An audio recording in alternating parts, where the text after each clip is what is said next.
Anniversaire à l'Élysée, puisqu'il y a un an, jour pour jour, François Hollande était élu président de la République, un anniversaire en forme de gueule de bois.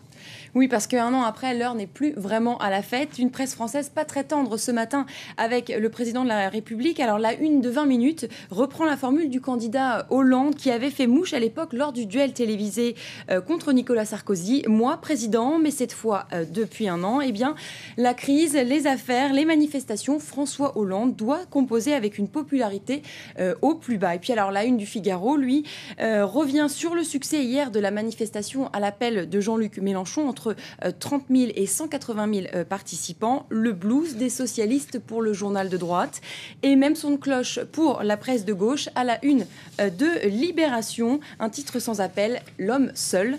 Et ce chiffre choisi par Libération, un seul chiffre pour résumer la situation, 24%, la cote de confiance de François Hollande, le niveau le plus bas jamais atteint pour un président un an après son élection.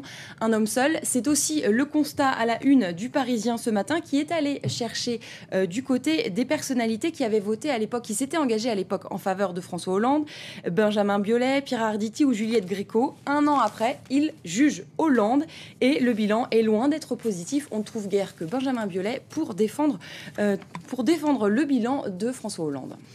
Bonne nouvelle tout de même pour le président. Elle vient de Bruxelles, la presse économique qui revient ce matin sur ce délai supplémentaire accordé par la Commission européenne pour laisser la France, un délai accordé par la Commission européenne à la France pour repasser sous la barre des 3% de déficit budgétaire. J'y arrive. Oui, on en a parlé ces jours derniers. La Tribune a choisi de revenir aujourd'hui sur ce bol d'air accordé à Bruxelles à la France.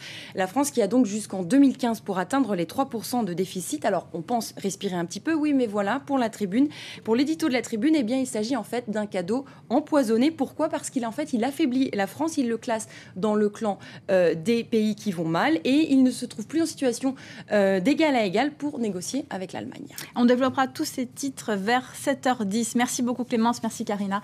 D'ici quelques minutes, vous retrouvez Elisabeth Alain pour une nouvelle demi-heure d'information en direct.